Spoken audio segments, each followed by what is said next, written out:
Are you sick and tired of trying to get your best friends, family members, and loved ones to watch classic Doctor Who?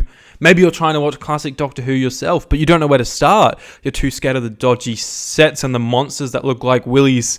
Well, I'm here to help you out. Today we're going to be talking about gateways into classic Who, how you can convince yourself, your family, your friends to watch classic Doctor Who, under the assumption that you're probably already into New Who, because New Who is, I think, far more accessible than classic Who for a modern audience. So we're going into it with that in mind. My name is Aidan Green. I'm by no means a classic Who expert. However, I'm someone who has managed to break into classic Who in the last 4 or 5 years. And my co-host of this podcast channel, Connor, I've also sort of started to integrate him into classic Who a bit as well. And he's enjoyed what I've showed him so far. So I feel like we got 2 examples, 2 success stories. And the way I got Connor into classic Who was I kind of cherry-picked episodes that I thought he would like from different eras that were kind of similar in tone and style to episodes in New Who. This is part of our 12 Days of Christmas uploads on the 50% Doctor Who Podcast YouTube channel, so make sure you subscribe, because that would be lovely, and you would get daily content for 12 days straight. And there's so much content on the channel already, so just go get a beer and sit down and, I guess, enjoy it. I sound a bit nasally, I'm a bit sick. I'm sorry, 12 days of sickness. Heads up, the sun is setting in the window in front of me, so the lighting's going to be changing quite a bit. We'll deal with it. So, are you a fan of the Russell T Davies era of Doctor Who? Do you like the soap opera-ness, the family drama dynamic vibe of it? Well, you can look no further than Jon Pertwee's era on Doctor Who. It's full of family. There's this feeling of unit who are in almost every episode of this era. You have these recurring characters with different dynamics, with Jo Grant as a lovable companion, I guess in a few ways kind of similar to Rose. That being said, the setting is by no means a suburban setting, which is something that you might like about the Russell T Davies era, which season 26, the final season of Classic Who, does have elements of, mainly its final story, Survival, which is a bit of a weird one. It's a bit spicy, but that story is set in, I think it's called Perryville, which is where Ace is from, that lovely companion, and it almost feels like the final story of Classic Who sets up what New Who is gonna be. It's this very suburban vibe, and it really does feel that way. I know, I think Andrew Cantmill, the script editor of that series, actually said that himself as well. And for me, I really do think that those 3 episodes really do reflect the Russell T Davies era, or at least hint at what's to come. So you got a bit of a family dynamic in the Jon Pertwee era, and you have the suburban aspect late in the Sylvester McCoy era. But maybe what you're there for is the big stuff, multi-doctor, crossover stuff, all the doctors, all the companions, all your favorite threats. Well, look no further, there is plenty of that in classic Doctor Who. You can watch the 3 Doctors, which is awesome and is probably my favorite classic Who story. There's the 5 Doctors, which is also a solid romp, but I have not seen it in a very long time, so can't say too much on that one. There's also the 2 Doctors, which you definitely should not watch ever. Don't go there. There is something wrong with that story, and it's just it hurts my soul. Are you a fan of Moffat and his crazy, silly writing, time travel, banana stuff, cool, fun, quirky, silly dialogue, crazy concepts that don't necessarily work? Well, look no further than City of Death. That's part of Douglas Adams' tenure as, I just want to say showrunner, but he's the script editor technically. And it's fun, it's quirky, it's got that time travelness. Tom is on fire. It's got amazing location shooting in Paris. They shoot on the Eiffel Tower. That is like, that's in season 17, and it is one of definitely my top 3 stories of classic Doctor Who. I really love this one. Are you a fan of the Chris Chibnall era of Doctor Who? Well, look no further than, I don't know why this one sprung to mind for me, but season 19, the Peter Davison's first season, he's got companions Nyssa, Ace, and Tegan.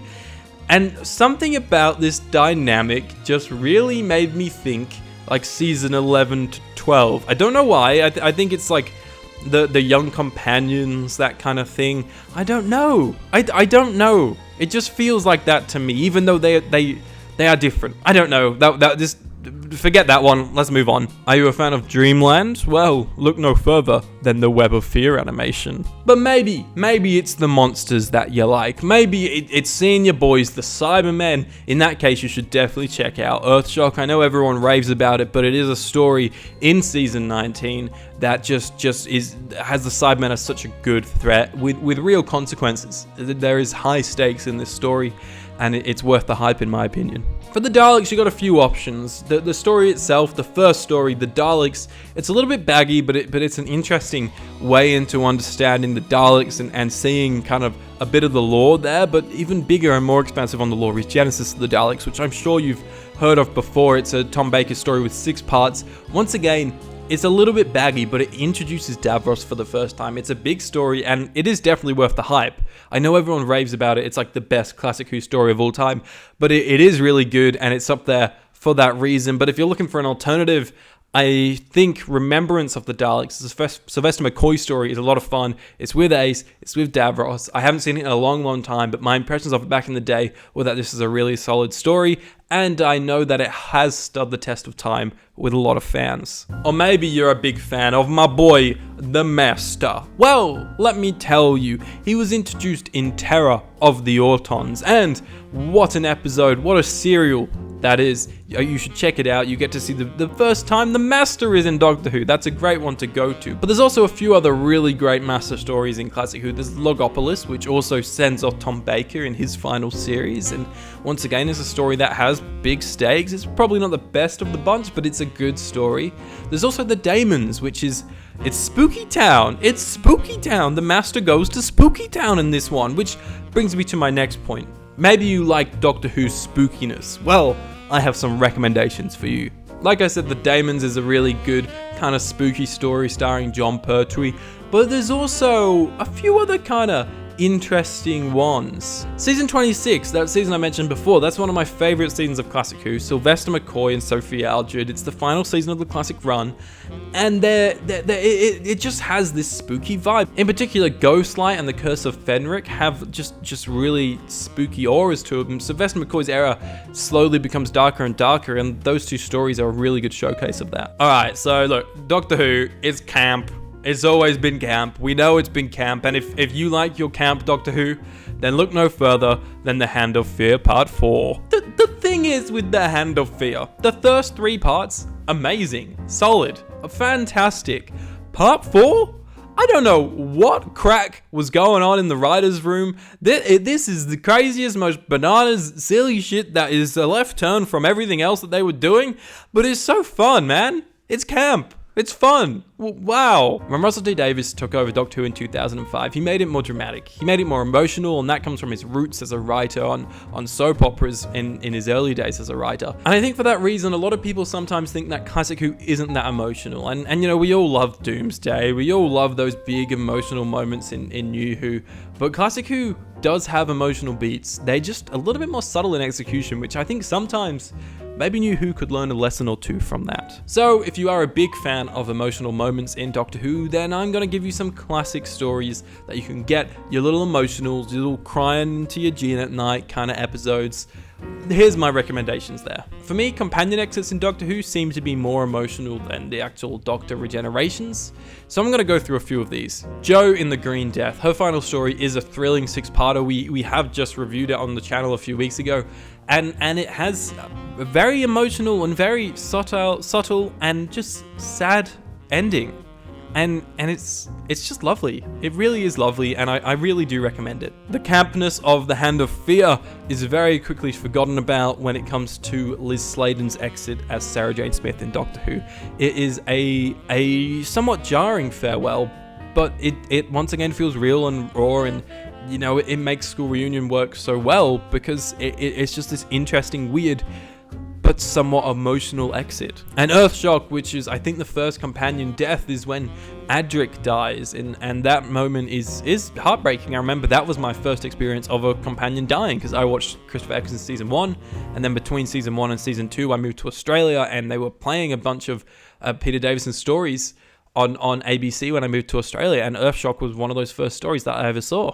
And Adric dying moved me back then, and it moves me even more now. But looking even further back to the 60s, you have Susan leaving in the Daleks' Invasion of Earth, which is an emotional but also heartwarming and somewhat fulfilling moment in Doctor Who as the Doctor lets his granddaughter go. And in The Hand of Fear, sadly lost to time but has recently been reanimated, we see Victoria leave the TARDIS team, and that as well is a bit of an emotional punch. It's sweet, and I think sometimes people don't expect these these lovely moments in 60s Doctor Who. So I hope that has given you a place to start with your classic Doctor Who watching.